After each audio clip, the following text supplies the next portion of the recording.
Los años 90 marcaron una etapa crucial para el desarrollo y la innovación en la industria de los videojuegos.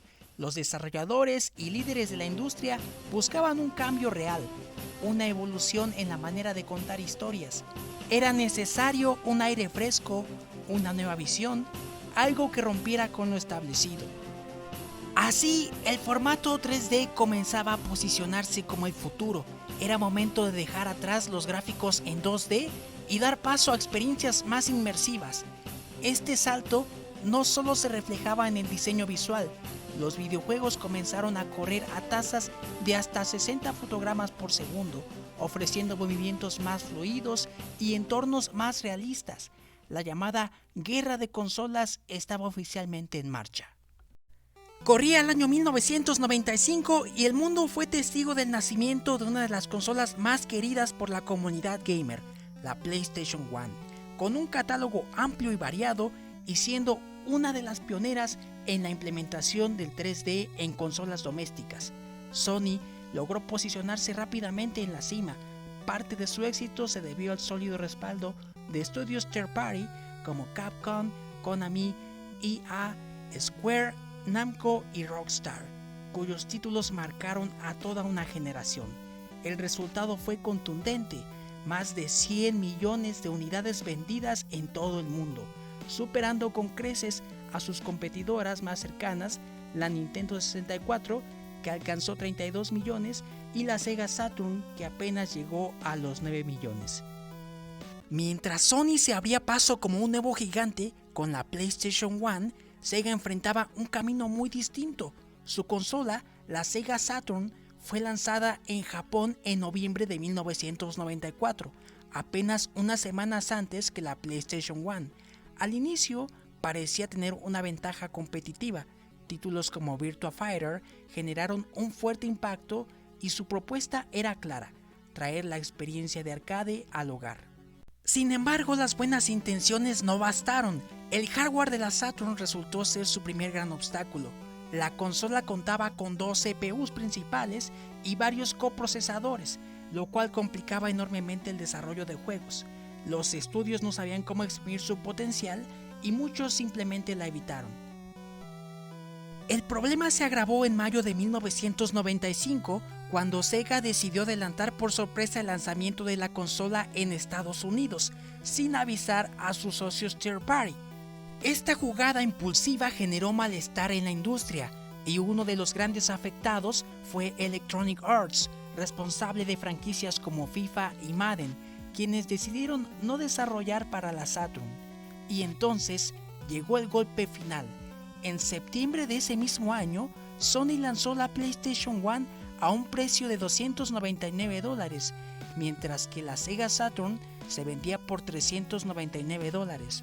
Además, la arquitectura de la PlayStation 1 era mucho más amigable para los desarrolladores, lo que incentivó la creación de juegos y fortaleció rápidamente su catálogo. El resultado fue claro. Mientras la PlayStation 1 vendió más de 100 millones de unidades, la Sega Saturn apenas alcanzó los 9 millones a nivel mundial.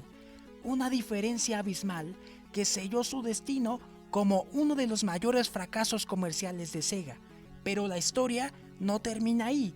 Aunque la Saturn no logró posicionarse, dejó una enseñanza clave para la compañía. El modelo anterior ya no funcionaba, el mercado había cambiado y Sega necesitaba una transformación radical. Fue así como nació un nuevo proyecto pensado no solo para competir, sino para adelantarse a toda una generación: la Sega Dreamcast.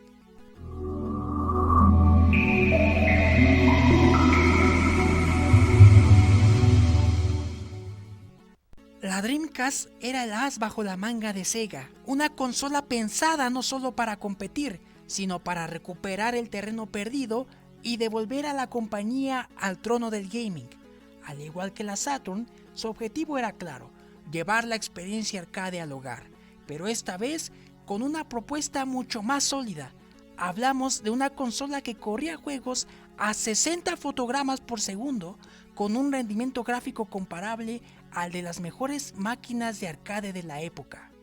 Pero Sega no solo apostaba por la potencia, estaban decididos a adelantarse a su tiempo. Mientras otras compañías apenas hablaban del futuro, la Dreamcast lo traía consigo. Fue la primera consola en introducir conectividad en línea de forma nativa. El objetivo, que pudieras jugar con tus amigos aunque no estuvieras en la misma casa. Sí, algo muy similar a cómo juegas Fortnite hoy con tus amigos. En 1999, eso era una locura. Sega apostó por el futuro. Con una nueva visión, una consola potente y una estrategia renovada, Sega estaba lista para redimirse. El hype estaba por los cielos, comparable al que hoy en día se siente cada vez que se habla de la Nintendo Switch 2. Y no era para menos. En su primer día en el mercado estadounidense, Sega vendió más de 5,000 consolas, generando $98.4 millones, y en solo 2 semanas ya habían vendido más de 500,000 unidades, un récord impresionante para la época. Todo apuntaba a que esta vez sí sería el regreso triunfal de Sega, pero tristemente no fue así. ¿Qué salió mal? Bueno, no fue solo una cosa, podríamos decir que la Dreamcast fue víctima de sus propios fantasmas. El fracaso de la Sega Saturn aún pesaba en la memoria colectiva, mientras que la PlayStation 1 no solo había conquistado el mercado, sino también el corazón de millones de jugadores. Sega, por otro lado, luchaba con la desconfianza de quienes se sintieron decepcionados con su anterior consola. Además, algunos de los juegos más populares de la época no llegarían a la Dreamcast. Títulos como FIFA, Madden o Final Fantasy quedaron fuera de su catálogo. La razón: las secuelas del error estratégico durante el lanzamiento de Sega Saturn. La ruptura con varios estudios third party seguían cobrando factura. Y si todo lo anterior no fuera suficiente, piratear la Dreamcast era ridículamente fácil. No necesitabas chips, ni abrir la consola, ni hacerle ninguna cirugía complicada.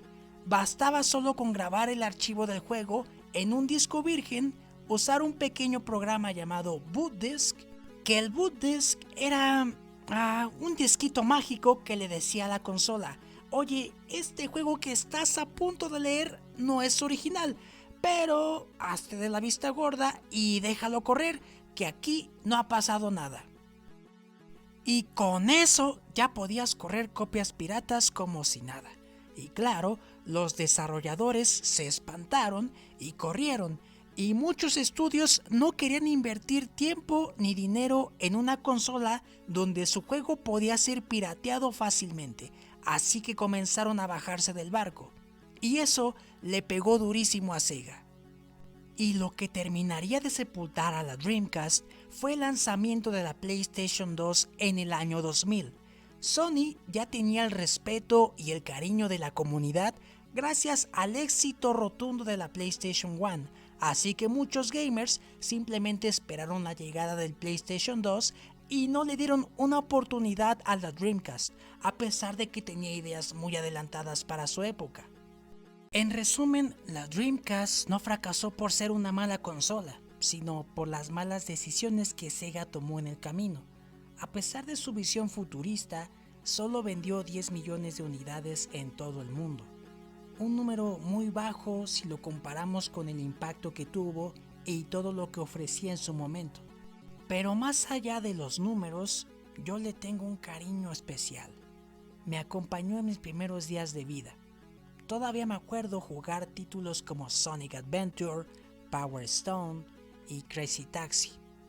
Tenía unos gráficos de primera, además de unas ideas muy ambiciosas para su época. Sin duda, una consola legendaria. Espero que hayas disfrutado de este video. Cuéntame, ¿a qué juegos jugabas tú en la Dreamcast y qué opinas de su fracaso?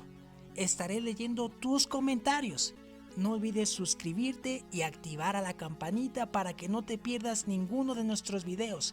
Te habló Aldair y nos vemos en una próxima emisión.